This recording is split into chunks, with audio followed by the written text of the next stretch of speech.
Good morning guys, Two Cruise here, checking in Taipei, Taiwan. As you can hear, there's a bunch of bikes right by me. 6 a.m, it's already loud, it's already lively, and in today's video, I'm going to be talking about why this is actually my favorite city to go cycling.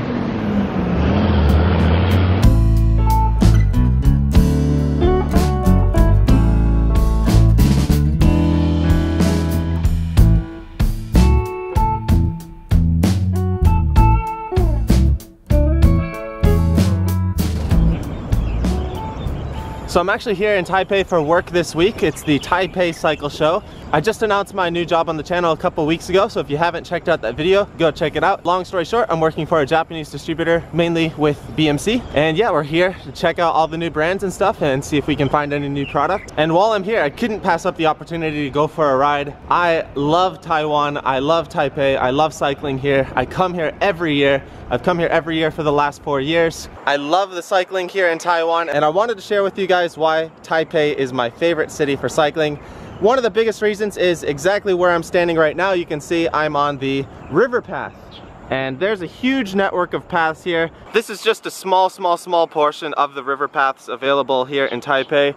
They're amazing, they're super high quality, they're separated from the rest of traffic, surrounded by nature, surrounded by grass. There's even lights up at the top so you can ride it at night, and along the whole way there's exercise facility, basketball courts, so everyone can enjoy it. In other parts there's separate sections for joggers and for cyclists in the more busy sections. And Taiwan also has a bunch of rivers, and you can see they even have ramps to connect you over all the bridges, and it's a super convenient system.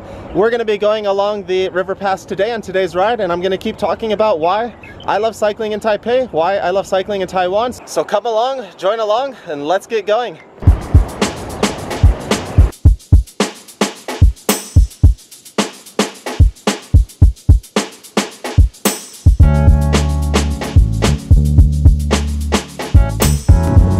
Continuing on the topic of river paths, as you can see, this is just absolutely beautiful.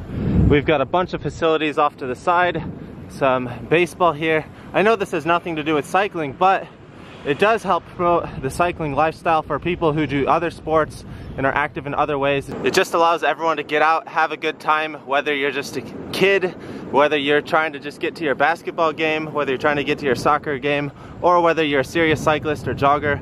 Everyone can come out, enjoy this path, and like I mentioned, there's hundreds of kilometers of cycling paths here in Taipei, and also a bunch throughout the rest of Taiwan. They put a huge amount of work into building the cycling infrastructure, and I just love it so much. The other great thing about cycling in Taipei here is you can see over to the sides here, we are surrounded by mountains. No matter which direction you go in Taipei, there's mountains to the north, to the east, to the west, and to the south. Today's ride, we're not actually going into the mountains, but yesterday I did the same thing. Woke up early, went for my 6 a.m. ride, and I went into the mountains and had a blast. The mountains are so close to the inner city roads, like you can get there within 30 minutes, especially if you take the hot path along the river. If you're in the heart of the city, within 30 minutes you can be in a super steep mountain, and some of the surrounding mountains peak at about 800 meters, so there's some pretty big mountains nearby, which is awesome to be in the capital city and to also be able to get into the countryside, get into the mountains right away, have the convenience, best of both worlds. Usually one disadvantage of living in a mountainous area is there's no flat roads, like you pretty much have mountains or nothing. But that's not the case here in Taipei, because you can see you can get all your flat work done on these river paths. You can have a nice rest day, and then you can train hard in the mountains on your other days. So great balance of both. Is this supposed to be like I love you, you love I? It's kind of backwards. And we're splitting two ways here. I'm not sure which way to go. Let's take a look at the map. I think we're gonna go left and follow the river. Also, with the river paths here, you can see we've got the path here on this side. We've also got the same path on the other side. So again, tons of rivers here in Taipei, and all of it you can see is green. Let's zoom in a little bit. All of it is well maintained. I love green, I love seeing grass, I love being surrounded by nature, so being able to have this within the city is great, I think. Again, I live in Japan and we do have some river paths, but none of them are really maintained to this extent. They're just kind of left in rough state for the most part. Also, I just noticed we have the Taipei 101 tower over there. We just had dinner there last night on the 85th floor. Man, that was a crazy experience. Beautiful up there, great dinner, and really being spoiled here in my first international trip here to Taipei. Anyway, let's continue on with our ride.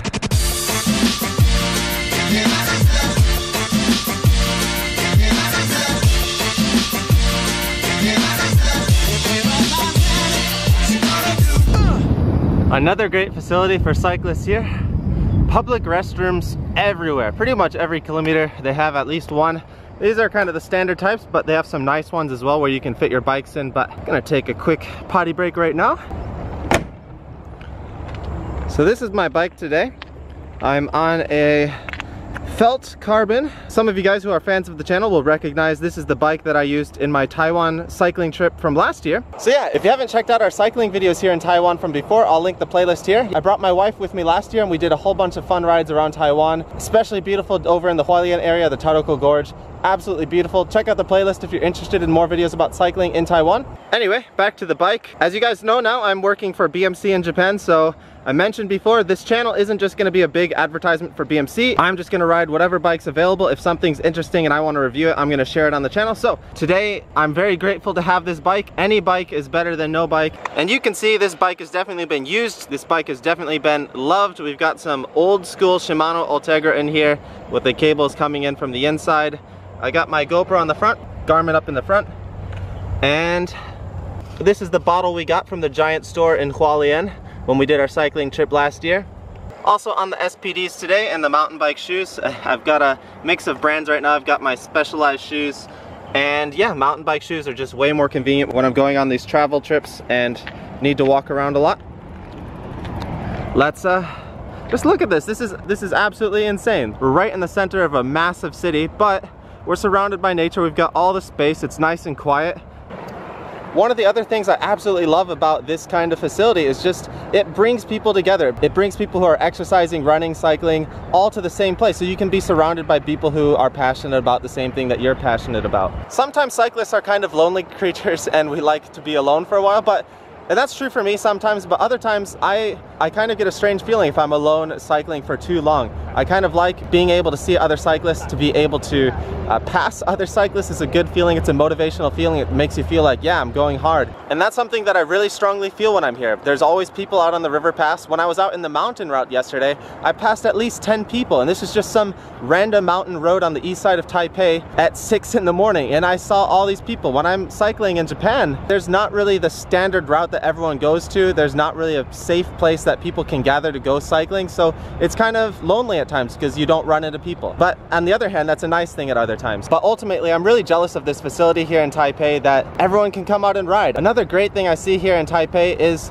the number of female cyclists. There's no female cyclists in Japan. If there are, they're always with their boyfriend, or they're sort of being forced to go out and ride with their boyfriend, like they get them a bike and stuff. And there's no safe place for them to go together. It's kind of a little bit dangerous and intimidating for women to go out and cycle on their own in Japan because the roads are so narrow and it is a little bit dangerous. It's actually illegal to cycle side by side in Japan, so it makes it really hard for new riders to come out and enjoy cycling. But here, it's so safe. Like, you can go out, you don't have to worry about cars, you don't have to worry about an accident. Everyone can come out. It's great to see more women riders. It's great to see more children out here. It's great to see families out here cycling together. You can get a snack at a vending machine, you can go to the restroom, you can get a drink, and it's just a nice, safe place for people to come out. And I think this is really important. If you want to have a thriving cycling culture in your city, you need to help build the infrastructure. And unfortunately, Japan's not really focused on building that infrastructure right now. Cycling's not a priority for them. But building a place like this, you see more people having an active lifestyle, more women going out cycling, more families going out cycling together. And if you get your children out cycling at an early age, hopefully they enjoy the sport, they want to continue it, and it becomes a lifelong hobby for them. And of course, there's a bunch of cities that have these amazing cycling roads, probably even better than the Taiwan one. But the other good thing I like about this one is that it's not too crowded. So some of those other ones might be a little bit too crowded.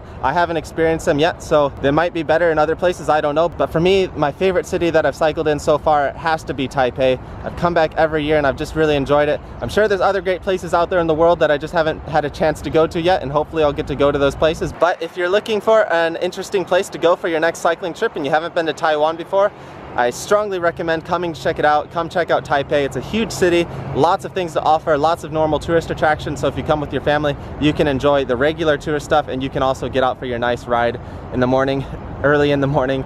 Get your early morning ride in before the family fun. And yeah, there's so many other things that I haven't even touched on this video, like the food, the night markets. There's so many great things that Taipei has to offer, the hot springs, and I just don't have enough time to talk about it in today's video. I'm actually running out of time for my ride. I got to get back to work and I got to make my way back pretty soon. So I want to get out and get more of my ride in and stop talking. So that's going to be the end for today's video. If you're interested in more videos about cycling in Taiwan, cycling in Japan, life in Japan, be sure to subscribe to the channel, and we'll see you next time here on Tuo Cruise.